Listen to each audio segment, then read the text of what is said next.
I was sent to Ossuary Reach to kill a machine, not to raise the dead. That's how the orders read, more or less. Decommission the Cairn Vigil relay array, log the shutdown, come home. Budget line item, nothing more. I'd spent 11 years doing that kind of work for the Reach Authority, closing down outposts nobody remembered opening, on moons nobody remembered naming, and I'd gotten good at not asking why a listening post needed to keep listening for over a decade after whatever it was listening for had gone quiet.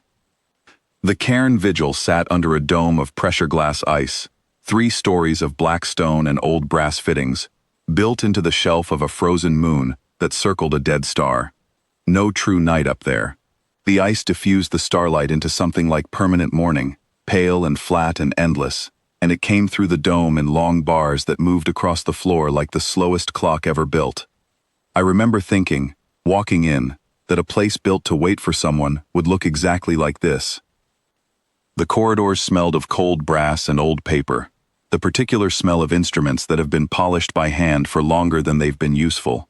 Someone had kept every gauge on that array gleaming for 12 years past the point of any purpose I could see. That told me more about the place than the regents ever did.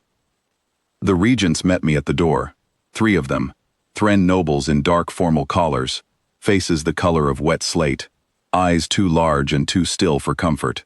They were polite the way people are polite when they've already decided something and just need you out of the way to finish it. The Empress has kept this post active past all reasonable term, the eldest one told me, in that careful Thren cadence, each word set down like a stone. 12 years is a grief no throne can afford. You will decommission the array. It will free her to sign the writ. I asked what writ meant, mostly to be polite back. The widow's writ, he said. It declares her husband lost beyond recovery. Once it is signed, the succession can proceed. She has refused to sign it, as long as this array still listens, so the array stops listening.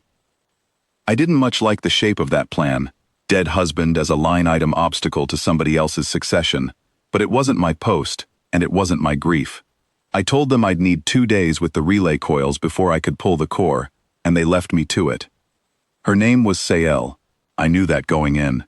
Everyone on the Reach knew the broad strokes.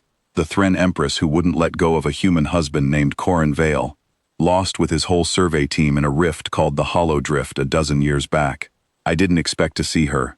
Empresses don't usually stand around in machine rooms while some contractor from Earth pulls cable. She came anyway, the second day, while I had the housing open and my hands full of the old brass tuning keys that some long-dead engineer had wired straight into the array's bones, instead of running it all through clean modern boards. Thren work, built to last past its usefulness. Her robes were plain gray, no crown, hair the color of storm water pulled back hard.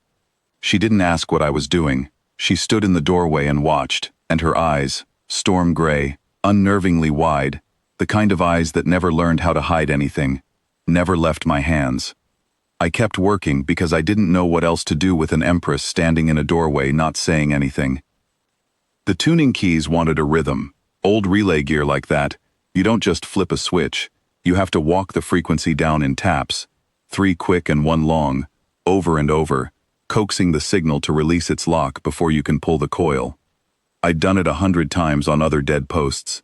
My hands knew the pattern before my head did, the way your hands know a lot of things your head has stopped keeping track of. 3 quick, 1 long, 3 quick, 1 long.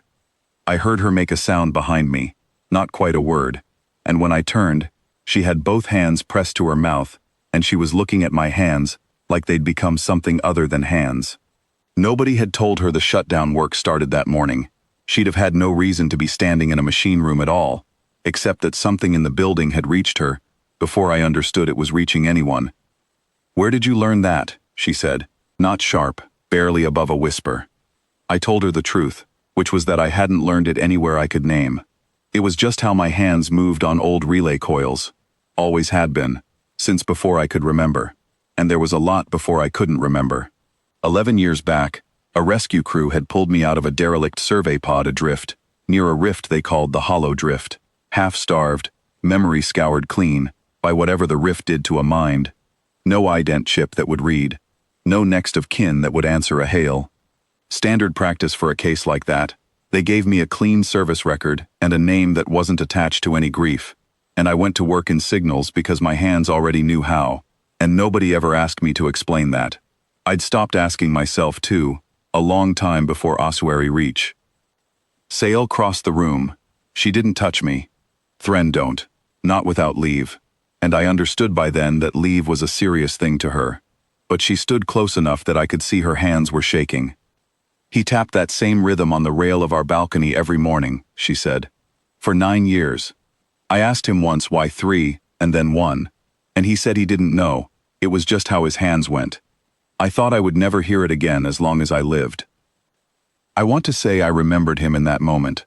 Remembered myself, whatever the difference is. But memory doesn't work like a door swinging open. It came the way ice melts, one small collapse at a time, the 3-tap rhythm, then the particular gray of her eyes, which some drowned part of me recognized before the rest of me caught up.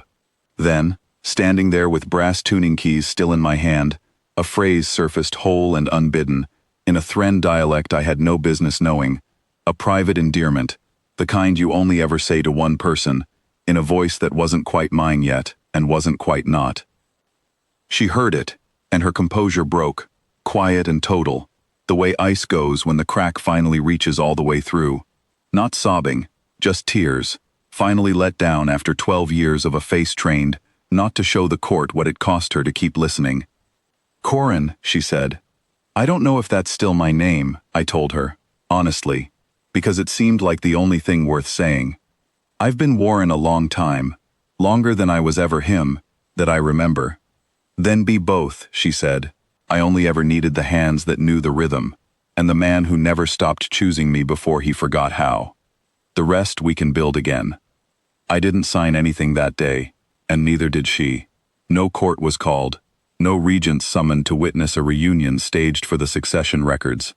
We stood in that pale, endless daylight coming down through the ice dome, 2 people who'd both been declared lost in different ways, and I put my hand over hers on the array housing, and for the first time in 11 years, the shape of my own hands made sense to me. She asked me, quietly, if I was afraid of a life built half out of memory, and half out of a stranger's 11 years. I told her I'd rather be half remembered by her than fully known by no one at all, and that seemed to satisfy something in both of us that words alone couldn't have reached. The regents got their decommission. I pulled the core 2 days later, and the array went dark for good, its long vigil finally over. But the writ never got signed, because there was nothing left to declare lost. I stayed on ossuary reach. Not as a husband restored to his throne with fanfare. We never made that show of it, and neither of us wanted to, but as a man who came back the long way around, and a woman who'd kept a light burning in an icebound room for 12 years, on the strength of nothing but a rhythm tapped on cold metal, refusing, against every sensible argument, to let it go dark. Some mornings I still catch myself tapping 3 and 1 on whatever's nearest, a rail, a table edge, the frame of our window looking out over that endless pale moonlight. I don't fully understand why. I've stopped needing to. She always smiles when she hears it, like a door quietly proving, one more time, that it never actually closed.